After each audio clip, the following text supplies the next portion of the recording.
And now he stood at the end of the long part of the lake, and it was not the same, would not be the same again. There had been many first days. First arrow day, when he had used thread from his tattered old piece of windbreaker and some pitch from a stump to put slivers of feathers on a dry willow shaft and make an arrow that would fly correct. Not accurately, he never got really good with it, but fly correctly so that if a rabbit or a fool bird sat in one place long enough, close enough, and he had enough arrows, he could hit it. That brought first rabbit day, when he killed one of the large rabbits with an arrow and skinned it as he had the first bird, cooked it the same to find the meat as good, not as rich as the bird, but still good, and there were strips of fat on the back of the rabbit that cooked into the meat to make it richer. Now he went back and forth between rabbits and fool birds when he could, filling in with fish in the middle. Always hungry. I am always hungry, but I can do it now. I can get food, and I know I can get food, and it makes me more.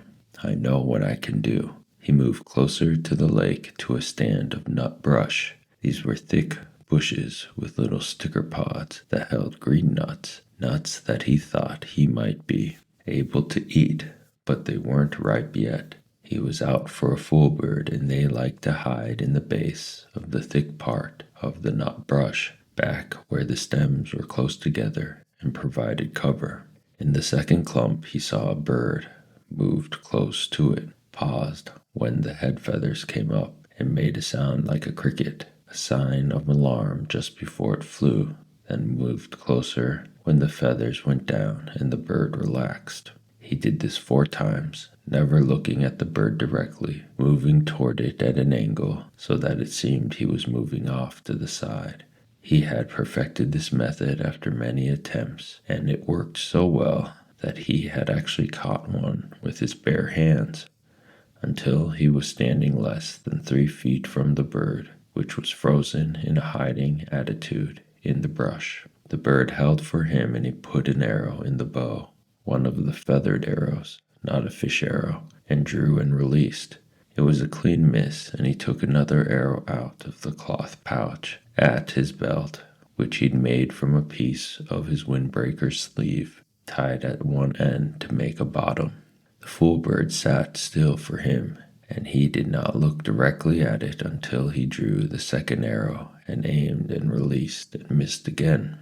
This time the bird jerked a bit, and the arrow stuck next to it so close it almost brushed its breast. Brian only had 2 more arrows, and he debated moving slowly to change the spear over to his right hand and use that to kill the bird. One more shot, he decided. He would try it again. He slowly brought another arrow out, putting it on the string, and aimed and released, and this time saw the flurry of feathers that meant he had made a hit. The bird had been struck off center and was flopping around wildly. Brian jumped on it and grabbed it and slammed it against the ground once, sharply, to kill it.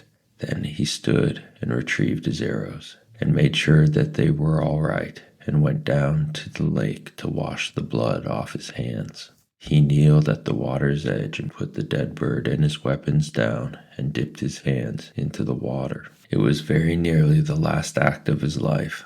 Later he would not know why he started to turn. Some smell or sound, a tiny brushing sound.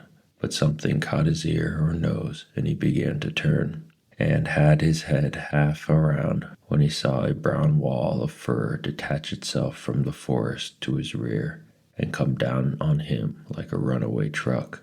He just had time to see that it was a moose. He knew them from pictures, but did not know, could not guess how large they were when it hit him.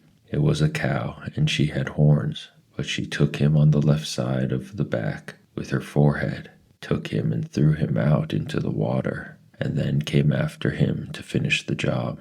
He had another half-second to fill his lungs with air, and she was on him again, using her head to drive him down into the mud of the bottom. Insane, he thought. Just that, the word, insane. Mud filled his eyes, his ears.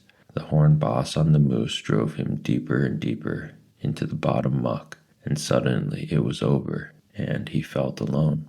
He sputtered to the surface, sucking air and fighting panic.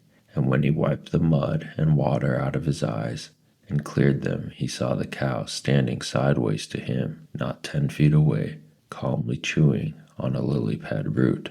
She didn't appear to even see him, or didn't seem to care about him, and Brian turned carefully and began to swim crawl out of the water. As soon as he moved, the hair on her back went up, and she charged him again, using her head and front hooves this time, slamming him back and down into the water, on his back this time, and he screamed the air out of his lungs, and hammered on her head with his fists and filled his throat with water, and she left again. Once more he came to the surface, but he was hurt now, hurt inside, hurt in his ribs, and he stayed hunched over her, pretending to be dead. She was standing again, eating. Brian studied her out of one eye, looking to the bank with the other, wondering how seriously he was injured, wondering if she would let him go home this time. Insane. He started to move ever so slowly. Her head turned, and her back hair went up, like the hair on an angry dog, and he stopped, took a slow breath. The hair went down, and she ate. Move, hair up, stop, hair down, move, hair up, 1.5 feet at a time until he was at the edge of the water. He stayed on his hands and knees, indeed was hurt, so he wasn't sure he could walk anyway, and she seemed to accept that and let him crawl slowly out of the water and up into the trees and brush. When he was behind a tree, he stood carefully and took stock. Legs seemed to be all right, but his ribs were hurt bad. He could only take short breaths, and then he had a jabbing pain, and his right shoulder seemed to be wrenched somehow. Also, his bow and spear and foolbird were in the water. At least he could walk, and he had just about decided to leave everything when the cow moved out of the deeper water and left him, as quickly as she'd come, walking down along the shoreline in the shallow water, with her long legs making sucking sounds when she pulled them free of the mud. Hanging on a pine limb, he watched her go, half expecting her to turn and come back to run over him again. But she kept going, and when she was well gone from sight, he went to the bank and found the bird, then waded out a bit to get his bow and spear. Neither of them was broken, and the arrows, incredibly, were still on his belt in the pouch, although messed up with mud and water. It took him most of an hour to work his way back around the lake. His legs worked well enough, but if he took 2 or 3 fast steps, he would begin to breathe deeply, and the pain from his ribs would stop him, and he would have to lean against a tree until he could slow back down to shallow breathing. She had done more damage than he had originally thought. The insane cow, no sense at all to it, just madness. When he got to the shelter, he crawled inside and was grateful that the coals were still glowing, and that he had thought to get wood first thing in the mornings to be ready for the day. Grateful that he had thought to get enough wood for 2 or 3 days at a time. Grateful that he had fish nearby if he needed to eat. Grateful, finally, as he dozed off, that he was alive. So insane, he thought, letting sleep cover the pain in his chest. Such an insane attack for no reason. And he fell asleep with his mind trying to make the moose have reason. The noise awakened him. It was a low sound, a low roaring sound that came from wind. His eyes snapped open, not because it was loud, but because it was new. He had felt wind in his shelter, felt the rain that came with wind, and had heard thunder many times in the past 47 days. But not this noise, low, almost alive, almost from a throat somehow. The sound, the noise was a roar, far-off roar, but coming at him, and when he was fully awake he sat up in the darkness, grimacing with pain from his ribs. The pain was different now, a tightened pain, and it seemed less, but the sound, so strange he thought, a mystery sound, a spirit sound, a bad sound. He took some small wood to get the fire going again, felt some little comfort and cheer from the flames, but also felt that he should get ready. He did not know how, but he should get ready. The sound was coming for him, just for him, and he had to get ready. The sound wanted him. He found the spear and bow, and they were hanging on the pegs of the shelter wall, and brought his weapons to the bed he had made of pine boughs, more comfortable. But like the comfort of the flames, it didn't work with his new threat that he didn't understand yet. Restless threat, he thought, and stood out of the shelter away from the flames to study the sky. But it was too dark. The sound meant something to him, something from his memory, something he had read about, something that he had seen on television, something, oh, he thought, oh no. It was wind. Wind like the sound of a train, with the low belly roar of a train. It was a tornado, that was it. The roar of a train meant bad wind, and it was coming for him. God, he thought, on top of the moose, not this, not this. But it was too late to do anything. In the strange stillness he looked to the night sky, then turned back into his shelter, and was leaning over to go through the door opening when it hit. Later he would think of it and find it was the same as the moose. Just insanity. He was taken to the back by some mad force and driven into the shelter on his face, slammed down into the pine branches of his bed. At the same time, the wind tore at the fire and sprayed red coals and sparks in a cloud around him. Then it backed out, seemed to hesitate momentarily, and returned with a massive roar, a roar that took his ears and mind and body. He was whipped against the front wall of the shelter like a rag, felt a ripping pain in his ribs again, then was hammered back down into the sand once more, while the wind took the whole wall, his bed, the fire, his tools, all of it, and threw it out into the lake, gone out of sight, gone forever. He felt a burning on his neck and reached up to find red coals there. He brushed those off, found more in his pants, brushed those away. The wind hit again, heavy gusts, tearing gusts. He heard trees snapping in the forest around the rock, felt his body slipping out and clawed at the rocks to hold himself down. He couldn't think, just held and knew that he was praying, but didn't know what the prayer was. Knew that he wanted to be, stay and be, and then the wind moved to the lake. Brian heard the great, roaring, sucking sounds of the water and opened his eyes to see the lake torn by the wind, the water slamming in great waves that went in all ways, fought each other, and then rose in a spout of water going up into the night sky like a wet column of light. It was beautiful and terrible at the same time.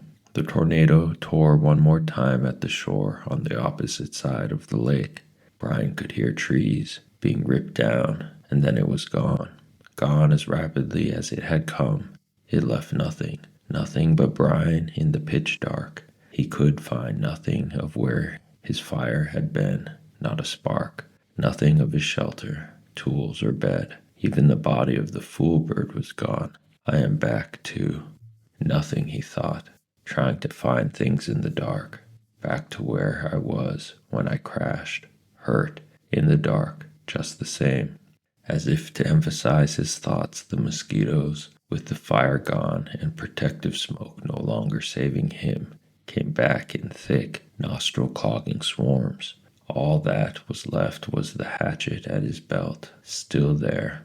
But it began to rain, and in the downpour he would never find anything dry enough to get a fire going, and at last he pulled his battered body back in under the overhang where his bed had been, and wrapped his arms around his ribs.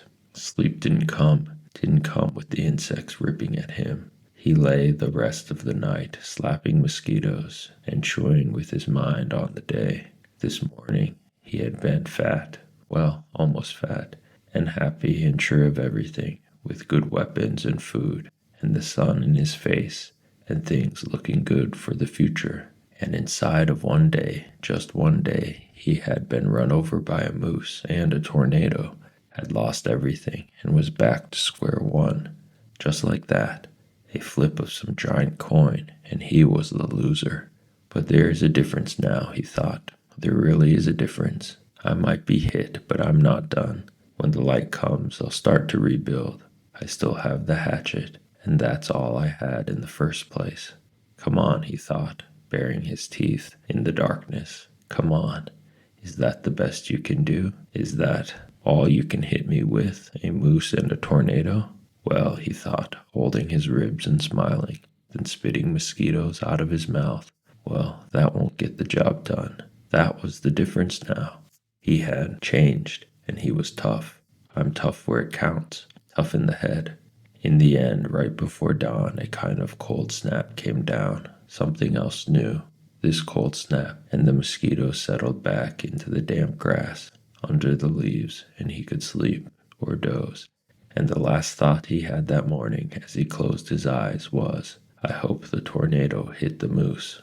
When he awakened, the sun was cooking the inside of his mouth and had dried his tongue to leather. He had fallen into a deeper sleep with his mouth open, just at dawn, and it tasted as if he had been sucking on his foot all night. He rolled out and almost bellowed with pain from his ribs. They had tightened in the night and seemed to pull at his chest when he moved. He slowed his movements and stood slowly, without stretching unduly, and went to the lake for a drink. At the shore he kneeled, carefully and with great gentleness, and drank and rinsed his mouth. To his right he saw that the fish pond was still there, although the willow gate was gone, and there was no fish. They'll come back, he thought, as soon as I can make a spear or bow and get one or two for bait. They'll come back. He turned to look at his shelter, saw that some of the wood for the wall was scattered around the beach, but was still there. Then he saw his bow jammed into a driftwood log, broken, but with the precious string still intact. Not so bad now, not so bad. He looked down the shoreline for other parts of his wall, and that's when he saw it. Out in the lake, in the short part of the L, something curved and yellow was sticking 6 or 8 inches out of the water. It was a bright color, not an earth or natural color, and for a second he could not place it.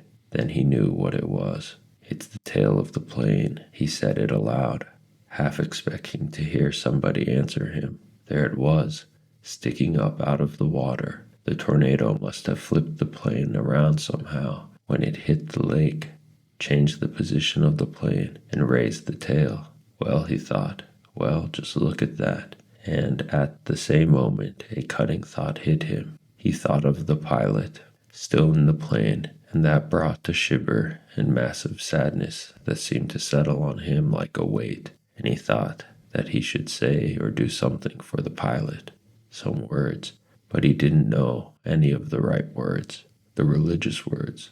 So he went down to the side of the water and looked at the plane and focused his mind, the way he did when he was hunting the fool birds and wanted to concentrate. Focused in on the pilot and thought, have rest forever.